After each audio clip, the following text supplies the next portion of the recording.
Hey everyone, and welcome to another one. So we're doing 20 videos in 30 days. That's a lot of editing, a lot of work. If you have a little time, a little patience, just help me hit the subscribe button, leave a little comment, a like. All of it helps with the algorithm. Thank you again, and let's get into it. Let's get started. I think today we're going to talk about toxic masculinity and its growth in popularity.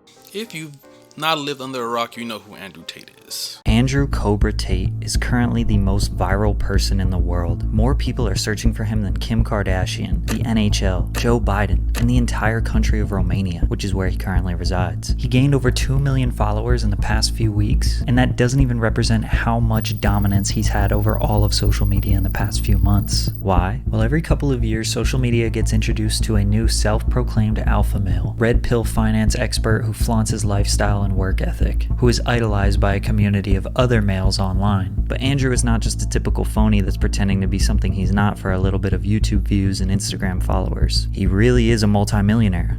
He really is a kickboxing world champion, but he's also accused of being a money laundering Romanian mafia ally who runs a global sex trafficking business while selling his Make Money Fast course, dubbed Hustlers University, to his millions of followers. Very toxic, very misogynistic takes that have gone viral on basically all platforms. Hey, but here's the twist. If you actually go through the comment section of any of these videos, you would realize he is loved.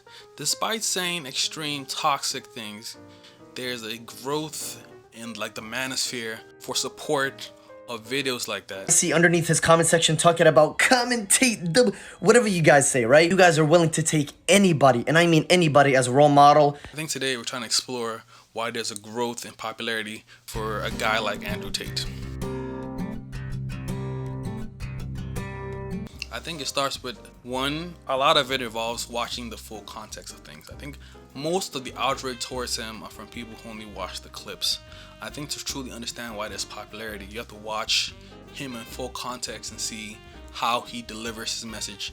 Because a lot of times, a lot of misinformation stems from a little bit of the truth and then leading to an ideology that fits their preference. Preference ideology is not a new thing. It's not based on gender or race. A bunch of my friends love to watch The Bachelorette. All right, boys. Cheers. Cheers. Wait. Does anybody need a Pepsid? And if you watch it with a bunch of girls or go on social media, there is clear preference ideology. When a girl says, I don't want the guy to sleep with anyone in the show, she's setting boundaries.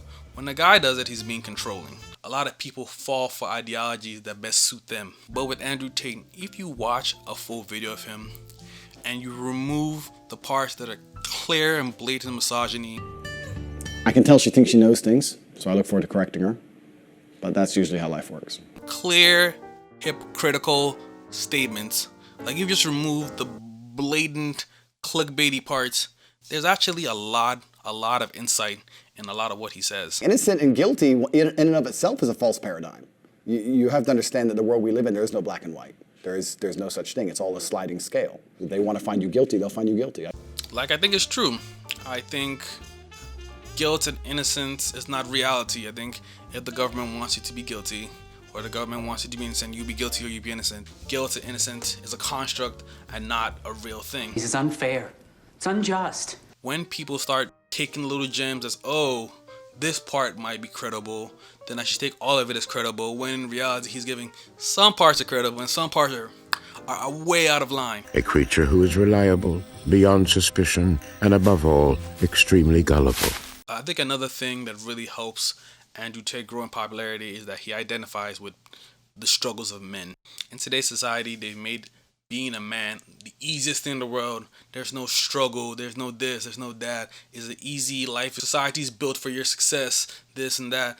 I know it's an extension of the patriarchy and everything, but structurally it's true on the bigger picture.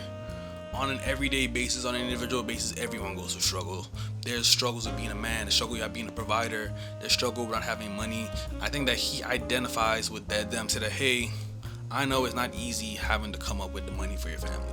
I know it's not easy having to be funny and to be this and to be that. Him identifying and say, hey, it's hard to be that. I think that men have a very unique life path, and it's very difficult to try and achieve status as a man, it's not easy to stand out from the crowd because usually a long, difficult road. He's someone who sees me for who I am instead of villainizing my struggle, demeaning the kind of hard work I need to get to the top. Is being a woman in a workplace harder? Is it been hard to make money as a woman? Yes, but doesn't mean Guys have it all.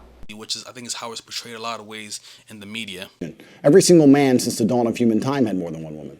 Every single king, every single emperor, every single sultan, every single conqueror since the dawn of human time had more than one woman. All of them. Every single one. Read a history book. Read the Bible. It's all in there. The Quran, all of it. You want to talk about tradition, it's all there. Wrong. Not every man was a king. Who do you think you are? So I don't know why he's portraying it like every man had harems and slept with multiple women. No, that's not true. Every man did not have a harem. Kings had harems, and a 1 in a million was a king, so I don't get how that is true. You are not a king, my liege. I would not see my infidelity as nearly anywhere near even 1% as disgusting as female infidelity. The only reason your mind is different, the only reason you believe differently is because of society. Society's come along and told you something. That isn't conditioned behavior. Promiscuity in men, as well as promiscuity in women, are both new concepts. Open promiscuity by men has not always been the standard of society. Women, I myself am one of them, I'm sick of men. It doesn't say in the Bible I can't do that. Read the book. I can do whatever I want. I'm a man. Women can't do those things. It's disgusting. I can't believe you're poisoning the youth on YouTube. No, the Bible says adultery is both bad for men and women. I don't know how he portrays it like adultery is okay for men, but not for women. So, just a reminder, fan. The Bible says adultery is bad for both men and women. That's what the male-female friendship is. In the old days, man would give attention in return for sex. But nowadays, men just give attention and don't get any sex back. Women sleeping with me bad. But goal is sleep with women. But you have to see that all of this is hypocrisy. A lot of his points revolve around the fact that he says that men were allowed to cheat because women needed men. And if the women didn't have the man, they were basically couldn't survive. And the reason women can't cheat is because there's no way to ensure paternity if a female's cheating. Modern science in and of itself, just because you can now find out who the dad is, doesn't undo 5,000 years of human evolution in which a female had to be loyal to one man so we knew exactly who the father was.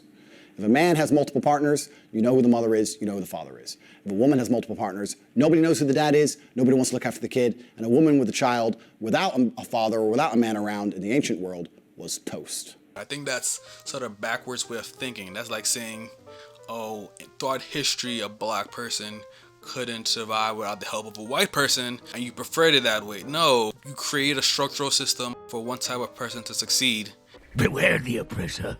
You can't oppress someone and then at the same time brag about how you like the benefits of that oppression and how you want that to keep going on in the future.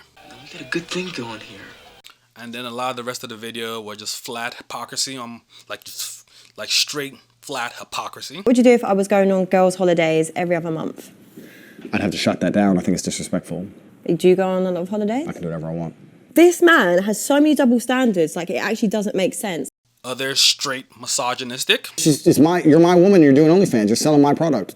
Your product? Yes, correct. Next, you're mine. So if you want to sell what is mine, that's fine, but I need to get paid. Do you own me? No, sorry, like your ego's a bit too big. You don't own me. I'm not a product. I'm not an object. But like I said, at the end of the day, his takes benefit men. No, not really. There's no such thing as saying, I'm sad, I need 2 weeks off. Not as a man if you want to be important. Maybe as a chick, you can always put more foundation on and be hot again. Great. Not as a man. So I think there's always going to be men who see his ideology as pure gold. Until he's deplatformed or there's some kind of decorum to remove him. I think there will always be men that become loyal to his ideology. The masculine imperative and the masculine perspective is you have to understand that life is war.